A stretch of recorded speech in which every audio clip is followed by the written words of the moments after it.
Now, stakeholders in the freight industry are calling for rail reform, saying this will help to save the mining industry. They say the sector is facing an existential threat due to the continued deterioration of Transnet. So what can be done? We're now joined by Mesela Nhlapo, the CEO of the African Rail Industry Association. Thank you so much for joining us this afternoon. Now, before we get to how, maybe the energy crisis has been impacting operations, let's talk about some of the logistical issues first.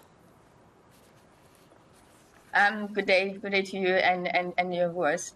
I think the rail industry has been under siege for a few years, and the alleged corruption with the 1064 has not helped a bit, and on the passenger side as well, and that has resulted in I would say culling of the rail manufacturing industry, and also the lack of understanding of logistics in general, that it is part of the supply chain, is part of the blood of the country, is part of the economy, and without it, the country dies. And we've seen with the Transnet strike how badly we were affected. So the logistics in this country, we are in deep trouble.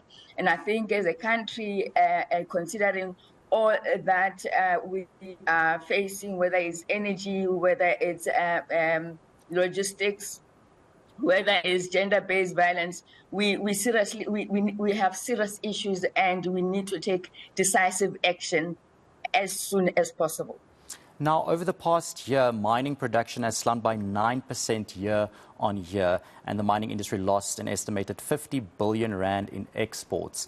Of course, this is a huge problem for that sector.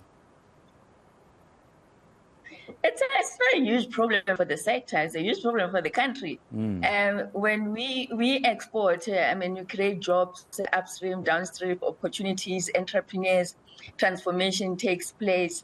So if Transnet doesn't get their house in order, they're actually working against South Africans, working against South Africa progressing. It's not just the mining sector. If we look at the companies that have been severely affected by Transnet's problems are black companies. And I find it quite offensive as a black woman that when we are being held accountable, we point to that somebody does not want a transformation. Whereas when we make certain decisions, the impact is directly on the transformed companies that are in existence. And most of those are black companies, black women-owned companies, and those have suffered severely.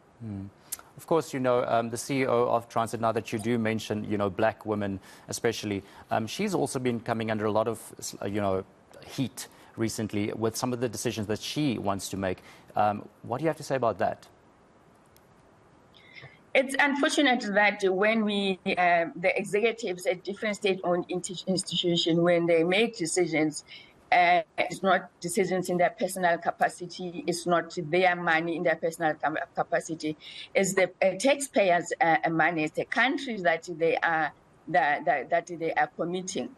And when such plans that are not informed by the knowledge of the industry being touted, it's problematic.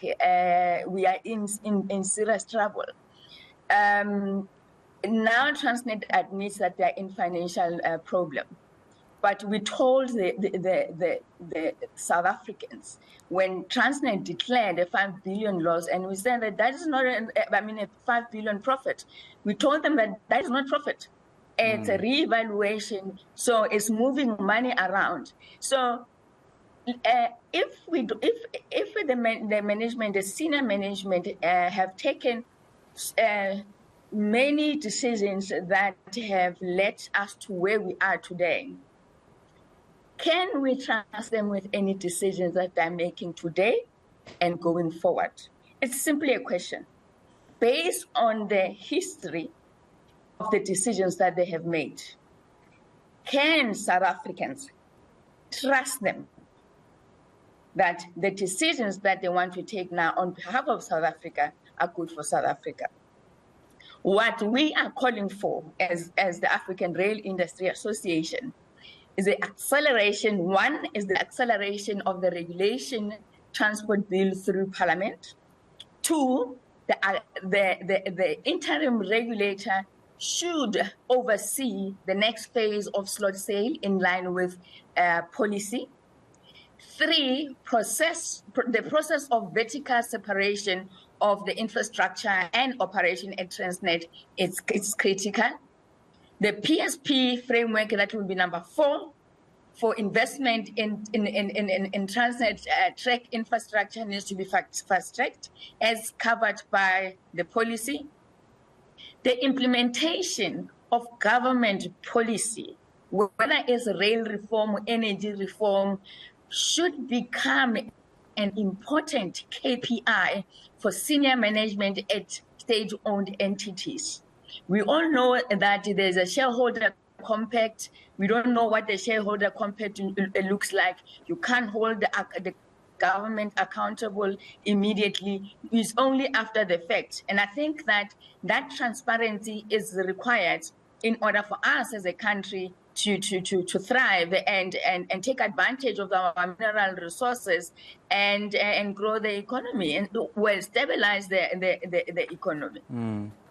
Now, you've also mentioned the failure of the third-party access plan that Transnet has implemented, and it highlights so clearly, as you said, the massive problem in mining in this country. Please elaborate on that. Well, the policy is quite clear. I call it as the Railways, South African Railways Bible. It's quite clear what third-party access is. And what Transnet had attempted to do was their own version of third-party access, which is problematic. And I think there has been a long-standing issue where government from department will come with policy and Transnet would not implement policy or do whatever they feel that is appropriate for them and for their business. So what they came out with when third-party access, when the president says it will start on the 1st of April 2022, it's not third-party access. It's still monopoly, is still controlling the market, is dictating and remain a dictator in an open market system and with unreasonable requirements. So can you imagine going into to participate in a bid and being told that if you don't join the bargaining council, therefore you are immediately disqualified? So where is the fairness in that? Where is the transparency? Where is the government that wants me to thrive and have a transformed sector? So the terms that Transnet uses for what they call third-party access, then they call it a pilot project, it's incorrect, and they must be held accountable. The president says one, and that we're going to have third-party access. Transnet drags its heels, we cannot, as South Africans, accept this. High unemployment rates, Transnet should be held accountable because through their work that they do, they will have created many jobs downstream and upstream. Now, you know, when you drafted this legislation, and it's called the White Paper on National Rail Policy, unfortunately, I just heard in my ear, we have to wrap. Thank you so much for this conversation. Wish we had a little bit more time. Of course, Masela Nhlapo, CEO of the African Rail Industry Association.